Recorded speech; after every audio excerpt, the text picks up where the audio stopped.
안녕하십니까.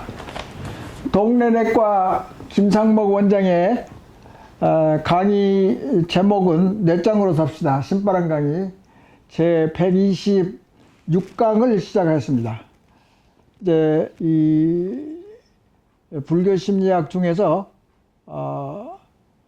정서 심리학 또는 부처님의 감정 수업을 이제 마무리하는 강의인데요.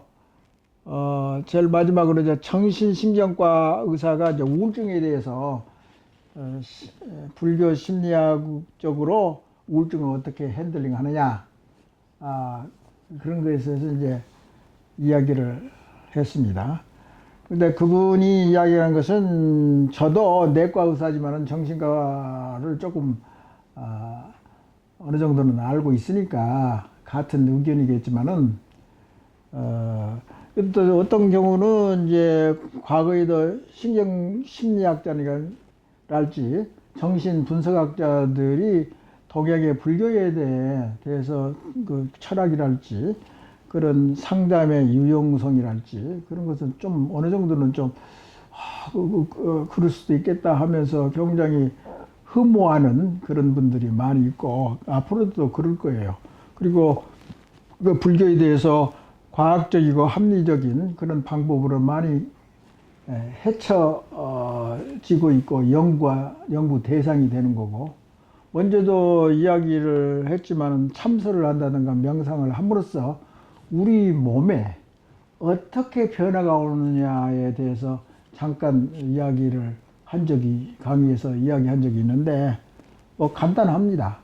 이 명상을 하면은 이게 굉장히 이완이 된다고. 근육이 굉장히 편안하게 되고, 스트레스가 해결되고, 그래서 이제 그렇게 되면은 어떻게 되냐면은 이제 뇌파가 아주 기분이 좋은 마인드풀리스, 먼저도 이야기했지만 깨있는 상태가, 그런 상태가 된다든가, 그러면 이제 결국은 뇌파를 찍어보면은 알파파라고 그런 것이 이제 뇌파로 이제 나타난다든가, 또는 이제 심장에 맥박이 천천히 뛰고 아주 그 느긋하게 이제 스트레스가 없어지니까 명상을 하게 되면은, 이제 그런 이제 명상은 이제 보스턴 에리에서도 많이 이제 해봤기 때문에 하버드 심리학자, 생리학자지 심리학자가 아니라 하버드 의사인데 하버드 생리학 교수, 그분이 이제 그쪽 동네에 아마 저길 거예요. 인도 출신의 명상가들을 이제 대상으로 해서 이제 의학적인 스터디를 했는데, 맥박도 천천히 뛰고 숨도 아주 고르지 않고 천천히 뛰면서, 그리고 땀 같은 것도 별로 나지도 않고 체온도 천천히 떨어지고, 또 근육도 굉장히 이완되고 신경 속도도 천천히 뛰고 천천히 진행이 되고, 그런 여러 가지 긍정적인 효과를 벌써, 그게 상당히 오래됐어요.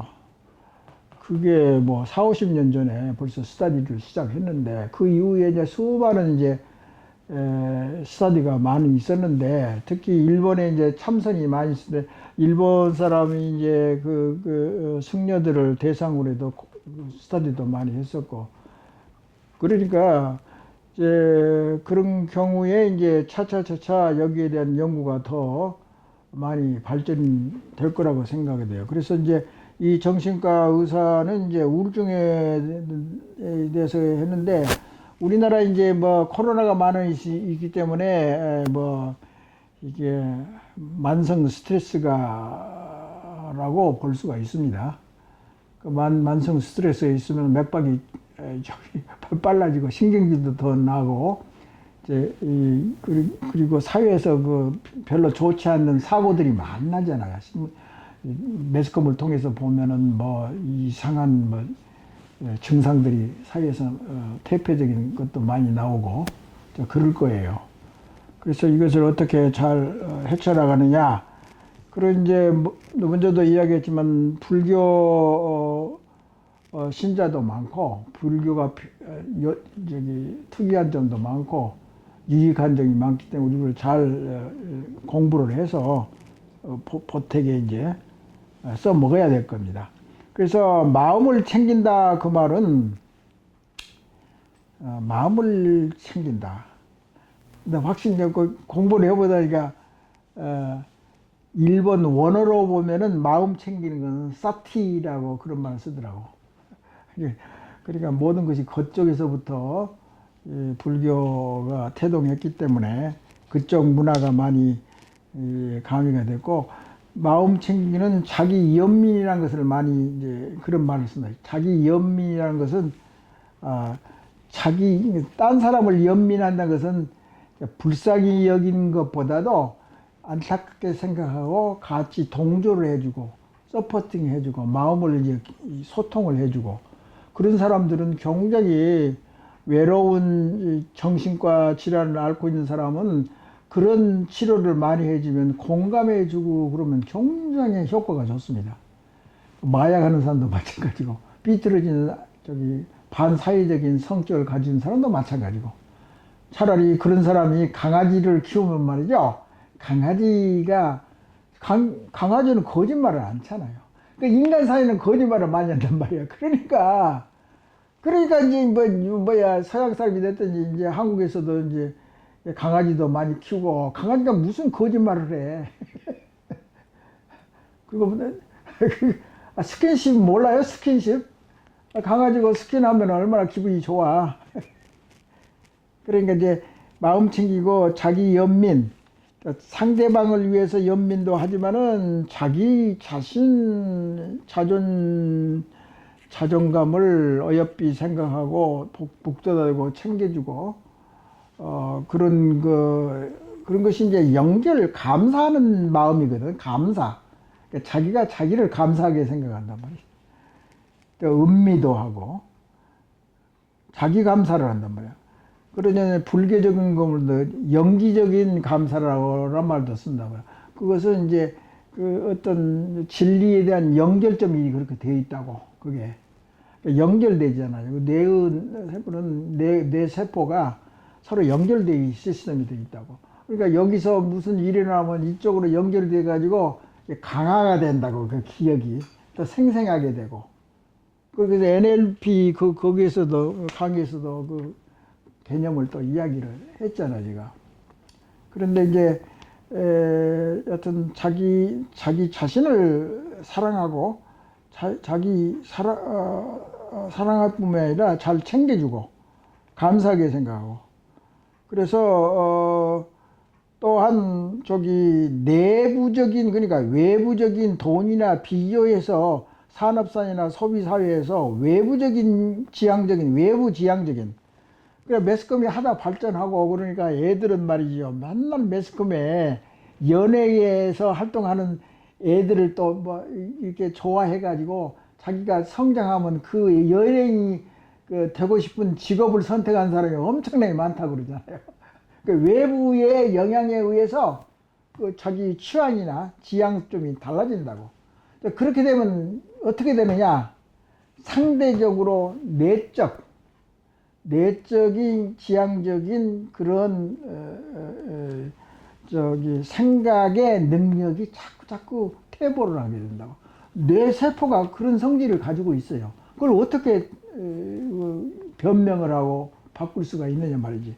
그래서 내적 지향을 올바르게 하는 데 있어서 하나 연장 툴이 뭐냐면은 과거에 내가 강조했던 NLP 프로그램에서 객관적인 관조, 부정적인 면의 관점에 있어서는, 그래서 긍정적이고 자기의 생각을 집중을 해서 몰입을 시키면 더 효과가 많이 나고, 동시에 상대방의 입장을 감안해서 자신뿐만 아니라 상대방의 입장을, 의견이나 이익을 감안해 가지고 판단을 내리고 자신이 그렇게 행동하고, 그러면은 결국은 이게 발전은 돼야지.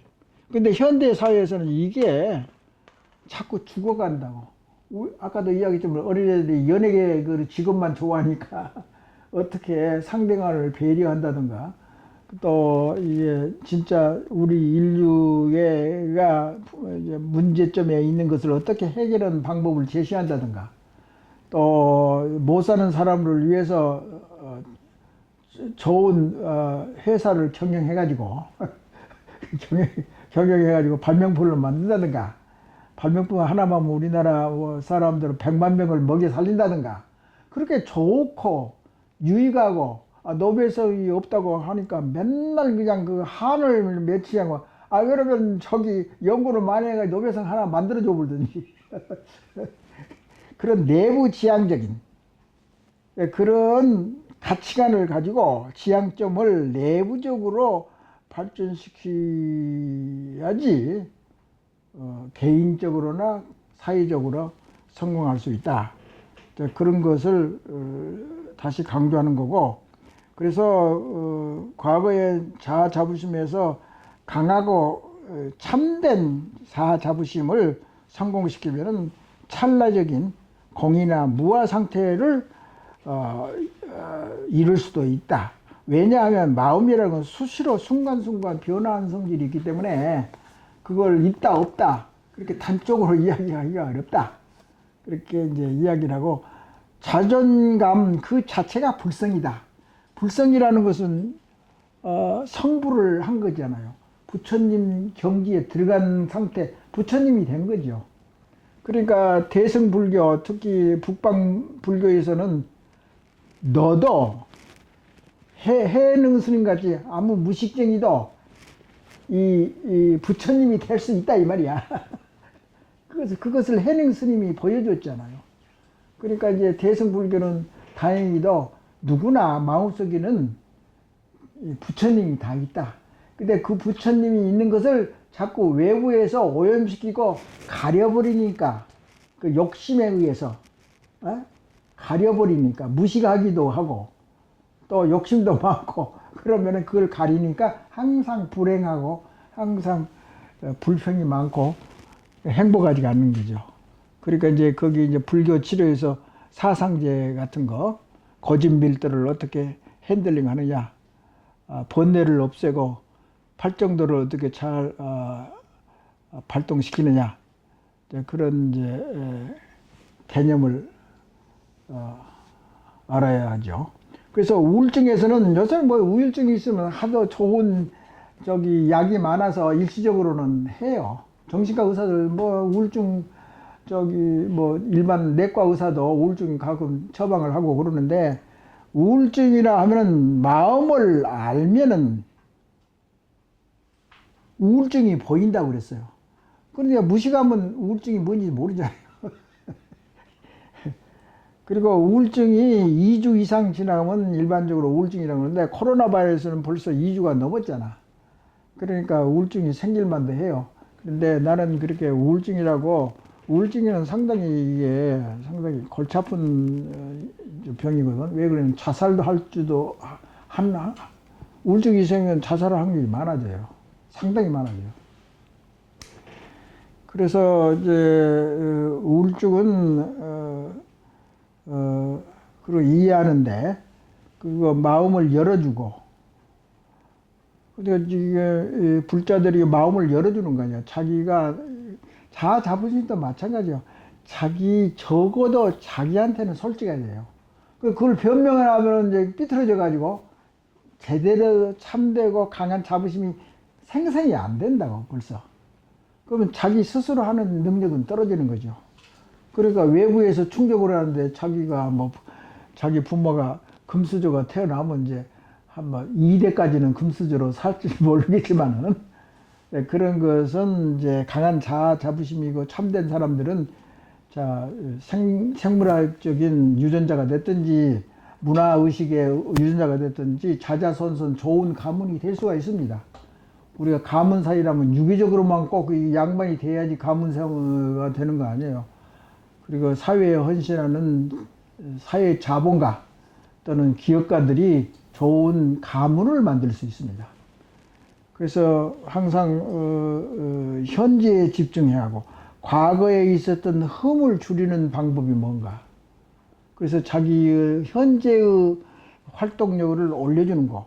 명상이라고 하면 현재 상태를 집중해서 생각을 모으는 거죠. 과거를 모으는 건 아니에요. 과거 나쁜 점은 자꾸 잊어버리고 좋은 점은 확대시켜서 충전을 시키는 그런 활동을 하는데, 맨날 이제 과거에 매달리고 집착하고 그러면 어느 세월에 자기가 자기의 능력이나 원래 본래대로 있는 무아 상태인 본래의 본심이 활성화되게 엮어나갈 수 있지 않나. 그렇게 생각해서 하여튼 오늘은 이제 이만 강의를 줄여서 하겠습니다. 딴 때보다는 강의가 좀 적게 한 것 같습니다. 네. 경청 감사합니다. 네.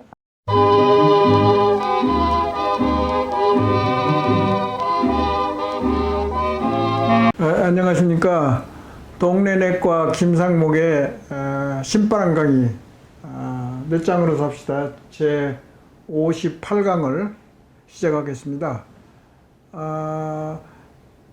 지난 강의에 역시 자아 자부심을 이야기했는데 한 가지만 빠뜨렸는데, 그걸 이제 차분하게 이제 설명을 하면은, 지금 현재 뇌과학이 많이 발전되지 않았습니까?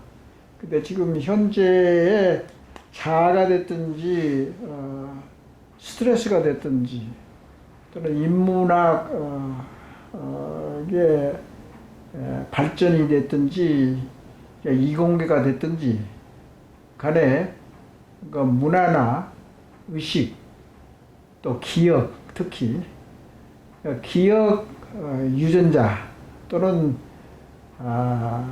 기억이 뇌에서 어떻게 저장되어 있는지 신기롭잖아요.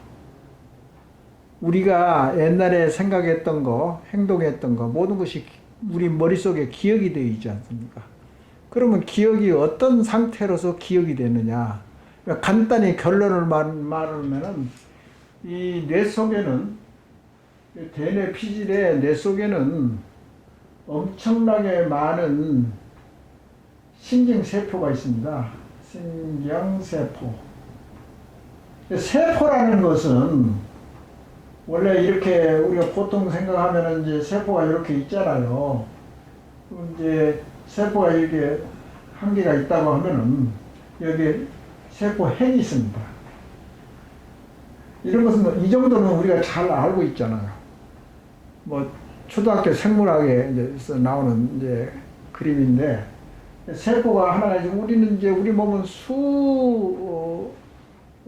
수억 개의 세포로 구분해요. 간에 가면 간세포가 있을 거고, 신경에 가면 신경세포가 있을 거고, 또는 콩팥이나 심장에 가면 거기 콩팥이나 심장 세포가 있을 거고, 근육에는 근육세포가 있을 거고, 단순하게 생각하면 이런 형태입니다. 근데 신경세포는 이제 간세포가 이제 이런 형태가 아니라 아주 길게 되어 있습니다. 이렇게. 그리고 이렇게 여기가 신경세포 핵이 여기가 있어요. 그러면 특이하게 신경세포는 이게 실같이 아주 긴 이게 축색돌기라고 하는데, 돌기. 이런 것이 막 가지가 이렇게 여기도 있고, 여기도 있고, 여기도 있고, 여기도 이제 이렇게 이 신경세포의 신경다발, 신경이 이렇게 길게 이렇게 뻗어져 있는 특이한 신경세포로 구성되어 있습니다.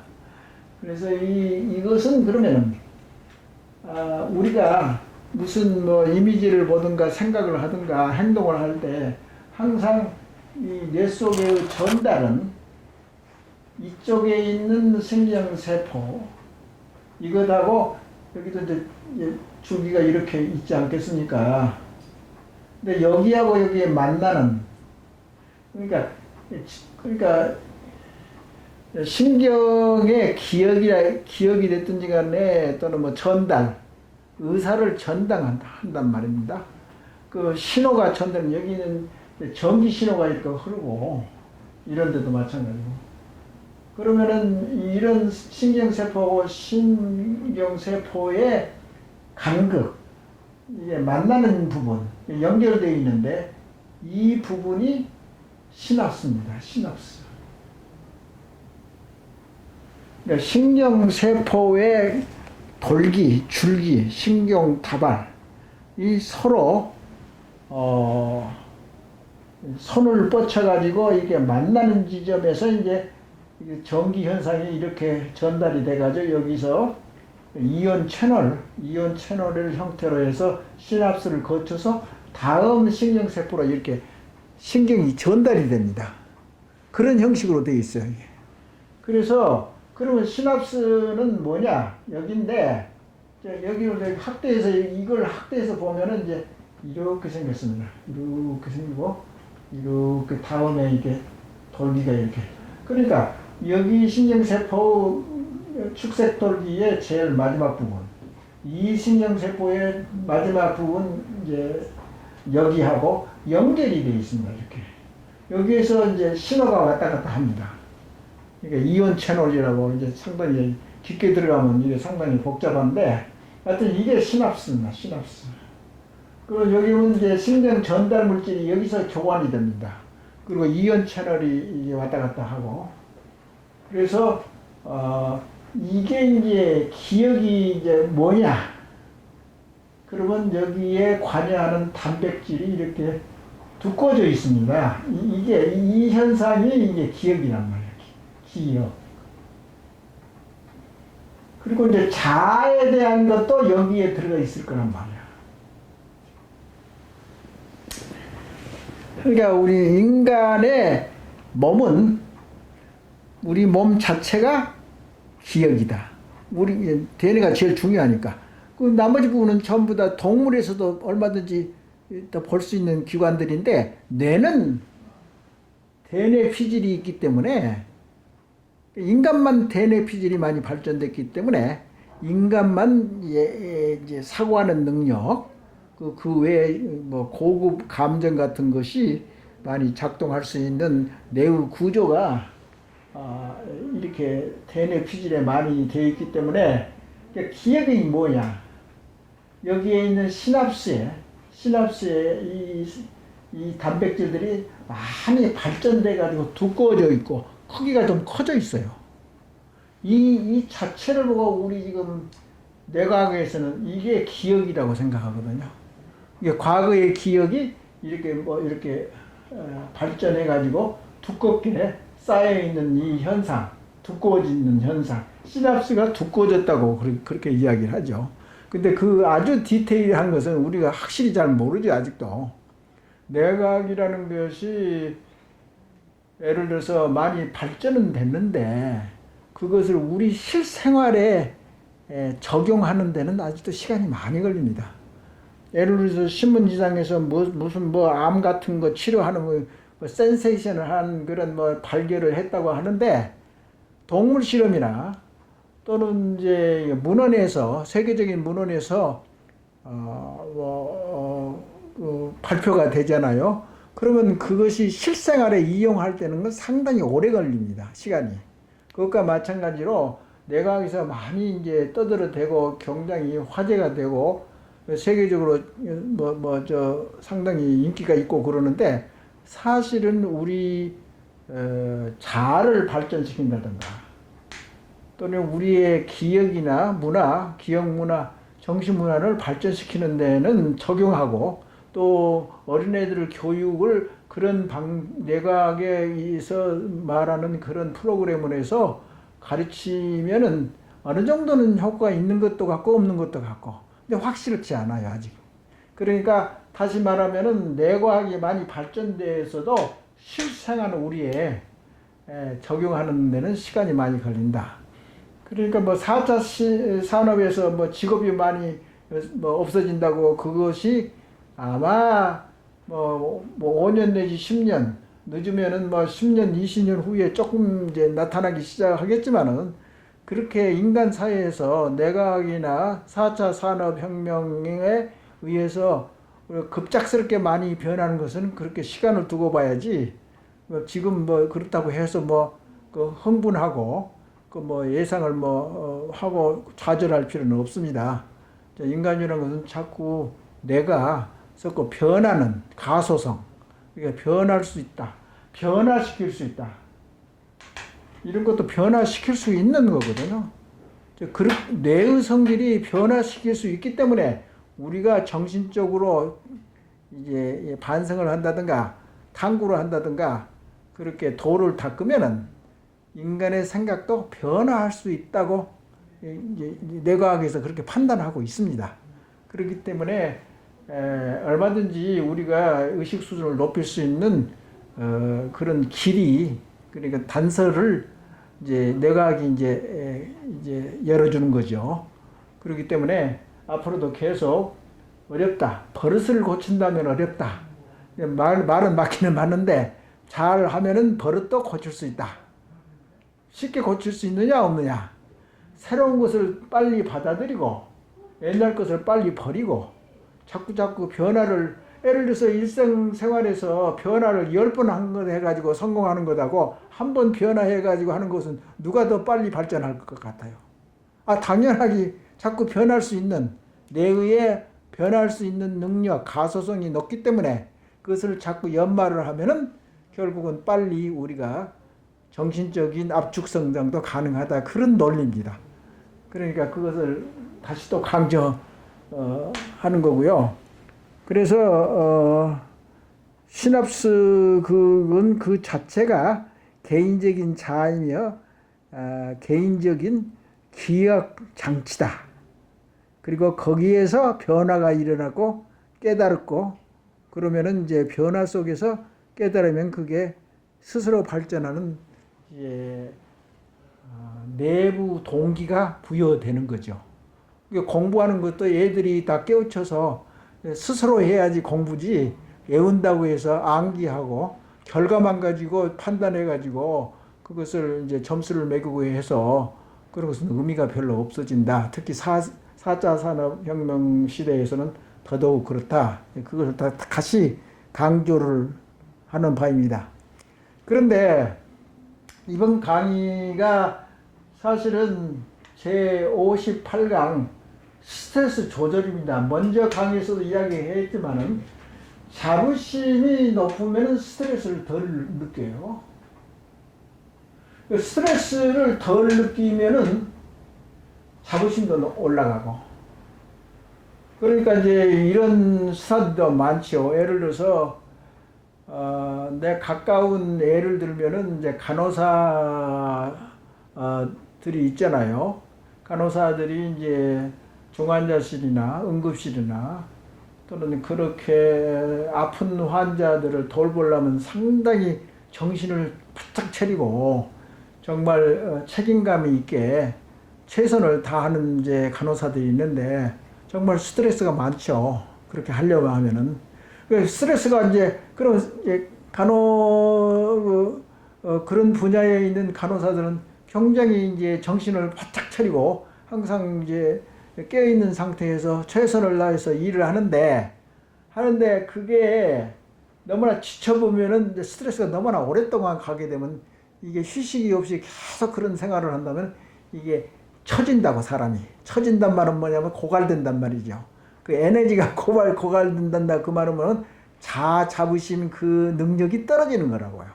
스트레스가 너무나 만성으로 하면 여러 가지 신체적인 그런 문제도 있지만은 정신적인 문제도 있기 때문에 오히려 스트레스를 해소하는 방법을 강구해야지, 그렇지 않으면 녹아 떨어진다, 이제 그 말씀입니다. 그러니까 이제 여러분들도 사업 실패를 면하기 위해서 얼마나 노력하는 중소 사장들이 있지 않겠습니까? 밤낮을 가리지 않고 뛰고 있는데 나중에 지친다고. 그러면은 스트레스를 만성으로 이렇게 당하고 나오면은 기진맥진 해가지고 완전히 에너지가 소비된다. 고갈. 그러니까 그때는 이제 우리가 의학적으로는 에고가 고갈된 상태라고 그런 말을 합니다. 이제 그 말은 뭐냐면 자아 자부심이 땅에 떨어져서 이제 소생할 기력이 없습니다. 그러면 어떻게 자아 자부심을 다시 일으킴으로써 스트레스를 덜 느끼고 계속 우리가 능력을 발휘할 수 있느냐, 이런 것들이 이제 전체적으로 이렇게 맞물려서 돌아가는 겁니다. 그래서 첫 번째 간다는 것부터 이제 이야기를 하면은, 스트레스가 적당하면 제일 좋은 거고, 스트레스가 너무나 없으면은 너무나 무력하게 되고 기력을 잃기 때문에 의욕이 없어집니다. 무기력하고. 그래서 그것도 그 자체가 또 스트레스라고.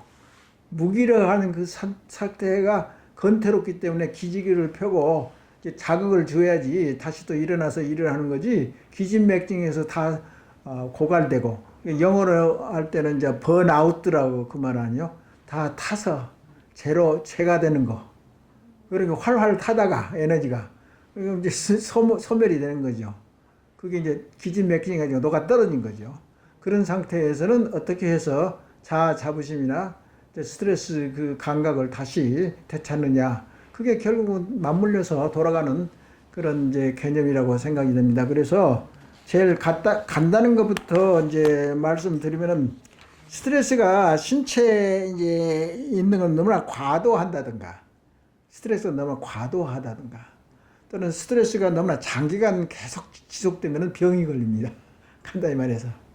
그런데 그것을 그러니까 스트레스 없이 잘 일상생활을 활동하고 노력하고 그러면은 자아 자부심도 저절로 이렇게 강화되고, 그래서 스트레스하고 이제 자부심은 서로 반대되는 이제 개념이다. 그런데 우린 이제 일상생활이나 모든 이제 성공과 행복을 찾으려면은 그렇게 노력을 해야 된다. 이제 그런 것을 그런 큰 개념이 있는 겁니다. 그래서 이제 일상생활에서 우리가 스트레스를 많이 받고 있죠. 그래서 급성 스트레스란 거 있죠. 예를 들어서 이제 둘이 싸우잖아요. 서로 맞지 않을 때 싸울 수도 있고, 자존심이 상하니까 싸울 수도 있고, 저 스트레스라는 것은 또 뭐 크게 교통사고를 나는 그 자체가 스트레스입니다. 그걸 하나 물리적 스트레스죠. 그리고 또 어떤 경우는 정신적 스트레스가 있고, 그래서 일반적으로 스트레스, 특히 급성 스트레스 신체 반응이 어떻게 나타나냐. 여러분도 다 아시겠지만은 스트레스 호르몬이라는 개념이 있습니다. 스트레스 호르몬은 이제 예를 들어서 여기 그림을 잠깐 보면은 스트레스 상태에서는 이제 세 가지의 신체가 이제 동시 다발적으로 이제 나타납니다. 자율신경이 이제 흥분해가지고 이제 문제가 생기고, 또 호르몬이 이제 많이 분비가 된다든가, 또는 신경 전달 물질이 이게 망가지고 이제 이상이 생겨가지고 정신 나간 소리를 한다든가, 이 정신이 이제 급성 스트레스는 이제 정신이 능력이 많이 감소되는 거죠. 그러니까 헛소리도 할 수 있고, 제대로 판단 능력이 떨어지고 그렇게 되는 거죠. 그래서 스트레스 호르몬은 이제 급성 스트레스에 특히 많이 이야기되는 것이, 스트레스를 느끼면은 부신이라고 있습니다. 부신은 이제 심장의 이제 꼭대기에 이렇게 양쪽에 있는데, 심장 양쪽에 심장 콩팥이 있잖아요. 우쪽에 조그마한 이제 섬이 있습니다. 여기에 이것을 해부해서 보면은 이 부신 안쪽하고 바깥쪽 이 두 군데인데, 안쪽이 부신 수질이라고 그래요. 그러니까 이게 동그라미하게 생긴 이제 부신이 있으면은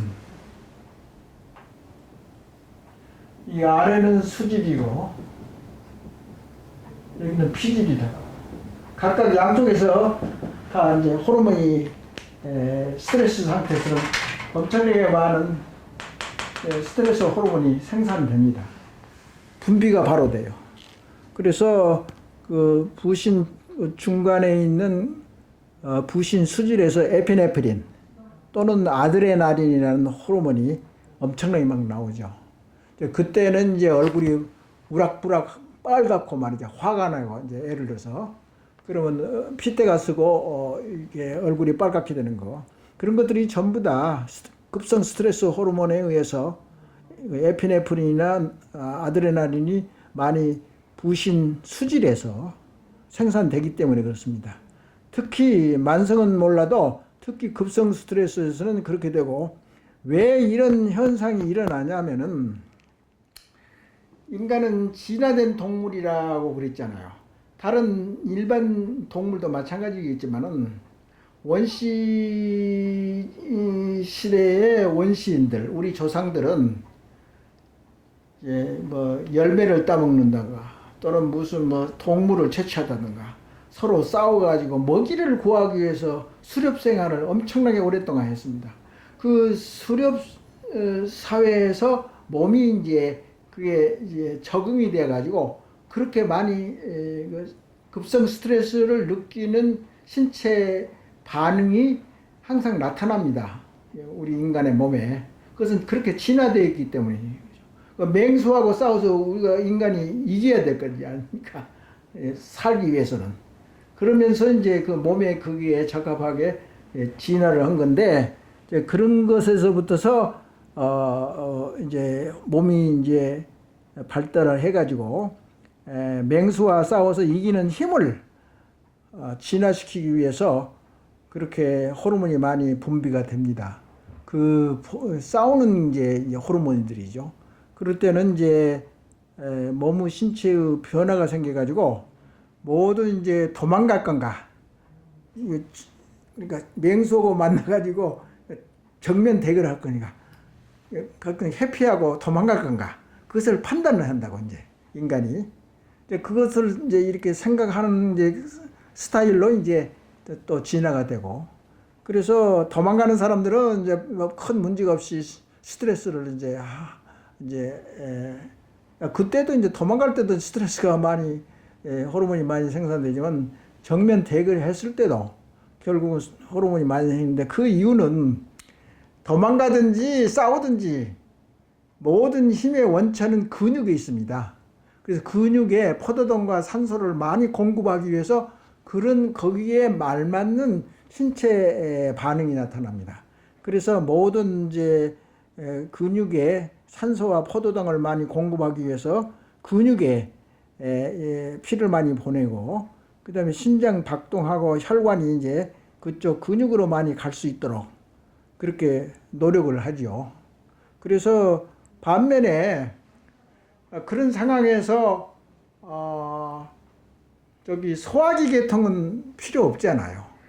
그 도망가거나 하면 근육을 이용해야 되는데 그때는 이제 혈관이 그쪽으로 가는 이제 혈관이 많이 확장돼 가지고 그쪽으로 피를 많이 몰아주는데 소화할 때는 결국은 이제 소화 기능에 가는 이제 혈관에 피와 포도당을 다 몰아주나 일을 할 수 있도록 소화를 할 수 있도록 그것과 마찬가지로 그러면은 이제 그런 경우에는 이제 스르르 잠이 온다든가 뇌로 가는 피는 적어지니까 이제 졸음이 오는다든가 그런 모든 신체 활동이 자유스럽게 이제 반사작용으로 신체 반응이 자동적으로 이렇게 나타납니다. 그래서 이제 이해를 해야죠. 그래서 거기에 맞게 이제 진화했다. 이제 그것을 이야기를 하고 싶고요. 그다음에 만성으로 가면 어떠냐? 만성으로 가면은 스트레스 호르몬이 이제 아까 말한 이제 아드레날린이 조금 안정이 되고 장기적으로 가면은 부신 피질에 있는 호르몬 콜티졸이 많이 생산이 됩니다. 콜티졸이라고. 콜티졸은 이런 데서도 많이 생산되지만은 조금 중추신경에서도 결국 많이 분비가 되고 이런 것들이 하나의 신경 전달 물질일 수가 있는 거죠. 그리고 호르몬이라고도 할 수 있고. 근데 급성 스트레스는 이제 화학적인 그런 이제 아드레날린이 많이 생산되고, 만성 스트레스에서는 이제 콜티졸이라는 부신 피질 호르몬이, 여기서 나온 부신 피질 호르몬, 이게 많이 생산돼 가지고 몸에 그 대처를 하는데, 거기에서 이제 간단히 한 가지만 예를 들으면은, 장기성 스트레스가 있으면은, 인생을 살다 보고 스트레스가 많으면 결국은 자꾸 당뇨병이 생길 수 있는 소질이 있는 사람이 그 스트레스를 받았을 때 확실하게 이 당뇨가 바로 나타난다고, 며칠 사이에. 그런 것이 조금 내 경험상으로도 그렇게 많이 봤는데, 어떤 스트레스가 많이 관계가 있어요. 이게 당뇨병이 생기는 것은.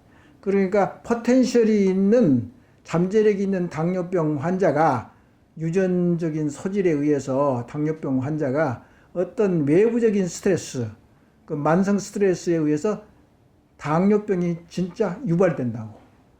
그래서 바로 당뇨알을 먹는다든가 인슐린을 맞아야 된다든가 그런 게 많아요. 그래서 당뇨병이 슬슬 올라가서 생긴 것보다도 갑자기 초기에는 아주 나타난다고요. 갑자기. 그리고 스트레스가 있게 되면은 성 호르몬도 많이 감소되고, 그 다음에 이제 엔돌핀이란 말을 옛날에 많이 썼는데, 엔돌핀은 사실은 급성일 때, 급성 스트레스는 많이 올라가는데, 만성 스트레스가 있을 때는 오히려 떨어집니다. 그래서 엔돌핀 하면은 기분 좋다고 그런데, 사실은 엔돌핀이 뇌 속에서 생성되는 하나의 마약 비슷한 겁니다. 근데 자체적으로 이제 체내에서 만들어내는 건데, 뇌하수체 같은 데서 이제 많이 생산되고, 또한 이제 스트레스가 많이 해소가 되고 좋아지면은 이제 오히려 엔돌핀이 감소합니다. 그래서 또 침을 맞을 때는 또 엔돌핀이 많이 생산된다고 그런 말이 있고요. 그래서 그리고 이제 그 외에는 이제 신경 전달 물질을 아까 이야기했는데, 신경 전달 물질은 이제 종류가 굉장히 많아요. 그래서 특히 이제 우리 인체에 신경 전달 물질이 한 40개 이상이 되는데, 사실은 이제 특히 장기 스트레스에 있어서는 중추신경에서나 말초신경에서, 특히 이제 중추신경에서는 노아에피네프린이라는 화학물질이 스트레스 호르몬이죠. 그것도. 그런 것도 많이 생산되고, 노아아드레날이라는 말도 쓰죠. 그리고 이제 세로토닌도 많이 올라가고, 도파민도 많이 올라가고, 그 다음에 아세틸콜린의 이제 생성이 변화가 생기고, 그래서 그런 호르몬들이 많이 생산되면은 이제 조증이라고, 이제 마니아, 좀 미친 듯 흥분된 상태, 그런 이제 정신적인 이제 스트레스가 생기는 거고, 어떨 때는 그게 너무나 장기적으로 하고 이제 오래되고 그러면 이제 우울증이 생길 수도 있단 말이에요. 그것도 반대 현상으로. 그런 것이기 때문에, 여하튼 일반적으로 와서 신경 전달 물질은 흥분 상태, 스트레스 상태가 많이 분비된다. 그래서 우리 몸에 여러 가지 증상을 나타낸다. 그리고 스트레스 때는 이제 신경 전달 물질 중에서도 억제성이 있는 물질이 있어요. 그것은 이제 스트레스가 많으면 이제 그 물질이 많이 올라가 가지고, 그 스트레스가 해소가 되면은 가바라는 이제 그런 전달 물질인데요. 그럼 보통의 스트레스 호르몬과 반대 현상이 일어나죠. 근데 가바에 대한 스타디는 그렇게 많이 발표되지 않았어요. 아직까지. 그다음에 보통 우리가 느낄 수 있는 소화기 계통의 변화가 생기는데, 소화는 아까도 이야기했습니다만, 급성 스트레스에서는 피가 근육으로 몰리게 합니다. 그렇기 때문에 소화기에 있던 효소가 잘 생산이 안 돼가지고 분비가 안 돼가지고 소화장애가 생깁니다. 스트레스가 많이 있고 그러면은. 근데 우리가 다 알 수 있는 것 아닙니까? 그래서 이제 소화가 잘 안 되니까 죽을 먹는다든가 소화를 뭐 과식하고 그러면 소화가 잘 안 돼서 배탈이 납니다. 스트레스가 있을 때는. 그래서 그렇게 해서 이제 영향을 주고 간에서도 이제 원래가 이렇다고요. 뇌는 항상 포도당이 원하는 데예요. 포도당이 없으면은 예를 들어서 떨어지면은 이제 당뇨병 환자가 인슐린을 너무나 많이 맞아가지고 저혈당에 빠지면 정신을 잃잖아요. 그래서 이제 일을 안 한다고요. 뇌에서. 그렇기 때문에 포도당을 많이 간에서 생산되는데 그것을 억제시키는 것이 이제 스트레스고 췌장에서도 그 소화 효소들이 많이 나오는데 스트레스가 있을 때는 분비가 덜 돼가지고 소화장애가 생기고 그런 거죠. 그다음에 또 제일 가깝게 우리가 느낄 수 있는 것은 급성 스트레스나 만성 스트레스나 마찬가지인데 심장, 심혈관, 혈관계통하고 심장은 아주 우리가 느낄 수 있는 거예요. 다 아시다시피 뇌를 피를 말이죠. 근육으로 막 보내야 되는 그런 우선순위가 근육이 있기 때문에 항상 이제 심장에서는 많이 펌핑을 해야 된다고. 피를 많이 이제 박동수가 많이 빨라지는 거예요. 두근두근두근두근. 그러니까 뭐 우리가 다 느낄 수 있는 거잖아요. 스트레스 생기면 가슴이 두근두근 한다고. 맥박이 빨라지고. 그리고 폐로 폐 쪽으로 또 피가 잘 흐르고 있어가지고 산소를 많이 공급하기 위해서 이제 심호흡을 많이 하거든. 빨리 숨을 쉬고. 그러니까 기관지하고 폐의 그것도 변화가 생기는 거죠. 그래서 숨 쉬는 것도 깊고 빠르게 숨을 쉬고 그러니까 흥분 상태에서는 더더욱 그런 거죠. 그리고 이제 혈액이 조금 끈적끈적해지고 그리고 만성이 있을 때는 임파구에 문제가 있고 기능에 문제가 있는 거죠. 그다음에 신장과 비뇨기 계통 여기 이제 그림에 나와 있는 것이 이제 신장하고 방광하고 이렇게 나와 있잖아요. 심장하고 그러니까 스트레스에 관련된 무슨 이제 이 표가 이제 여기 그림에 나와 있는 거 마찬가지로 신장이나 소변량이 줄어든다든가 입이 마른다든가 그러니까 구강이 별로 마른 상태에서 잇몸병이 잘 생긴다든가 그리고 자율신경에 장애가 있어가지고 남자에서는 발근하고 사정이 잘 안 돼요. 여자에서는 생리불순이 생기는 거죠. 그런데 근육 조직의 변화에서는 이게 상당히 많은 건데요. 특히 장기 스트레스는 어떻게 되냐면 모든 사람들이 이해하기 쉽지만은 이게 두통. 그리고 두통의 제일 많은 원인이 뭐냐? 긴장성 두통이라고. 머리 아픈 거. 근데 우리가 보통 생각하기 90% 이상은 머리 뒤쪽에 붙은 근육이 긴장해서 머리가 아픈다는 말이에요. 90%가 긴장성 두통이라고요. 근데 근육에 이제 긴장이 오는 거죠.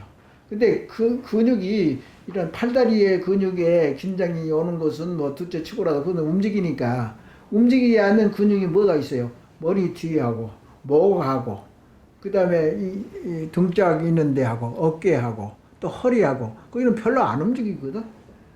그런데 거기가 이제 아프고 쑤시고 그런 것이 그러니까 이제 굉장히 피로하고 스트레스가 많을 때는 아픔이 어디서부터 오냐면은 그런 중간에 있는 가운데에 있는 근육들이 움직이지 않는 그리고 좀 일반적으로 활동을 안 하는 근육이 아프다고 통증도 있고 아프고 두드리면 아프고 그런 것을 우리가 뭐 경험상으로 다 할 수 있는 현상들 아니야.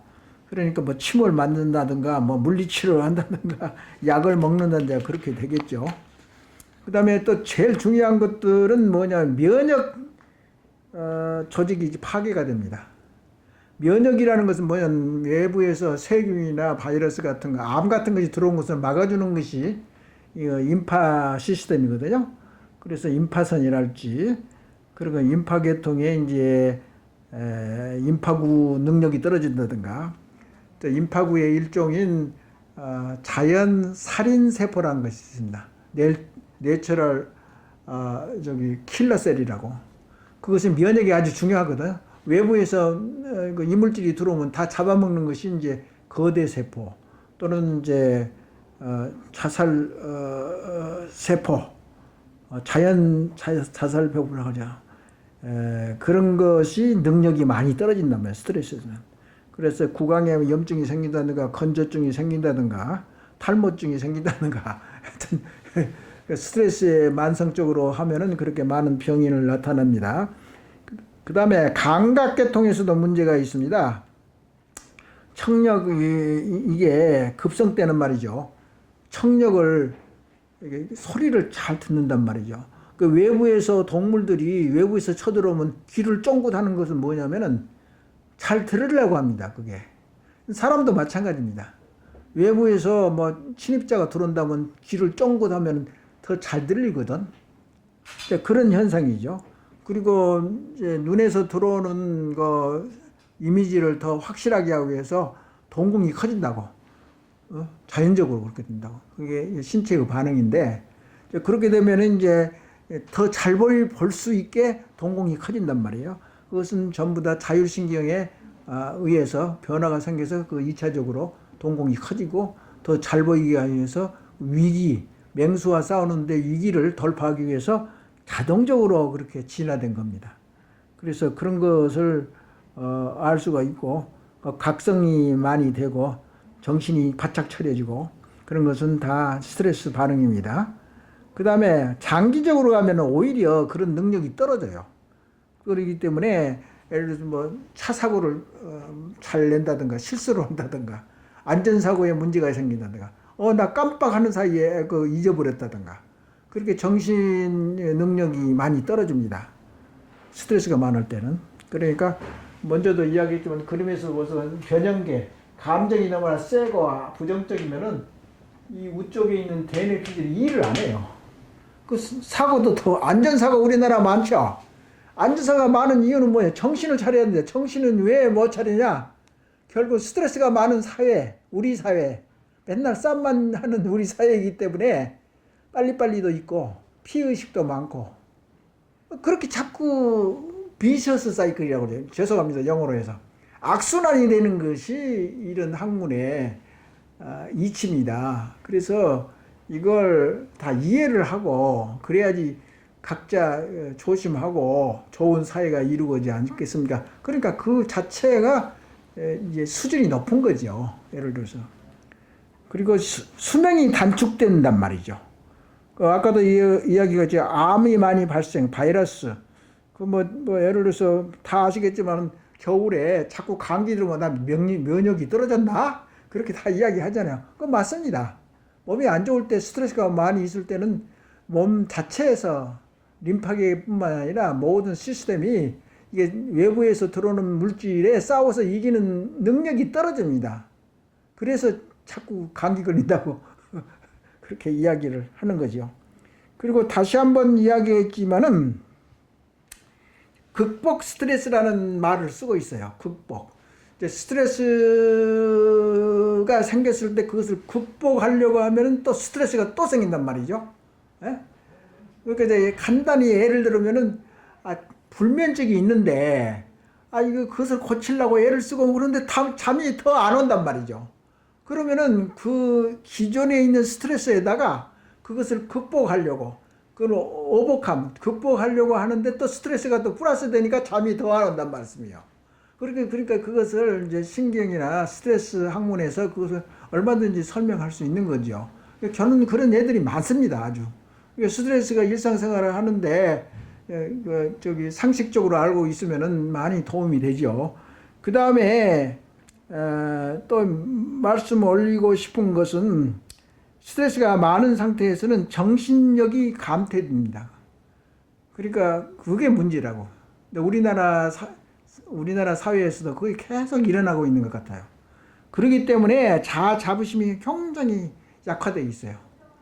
그것은 이제 그런 피해의식이나 그런 환경에서 자라났을 뿐만 아니라 그에 대한 인식이나 이해가 없으니까 오히려 더 그것을 극복하려는 그런 움직임이 없게 되는 거죠.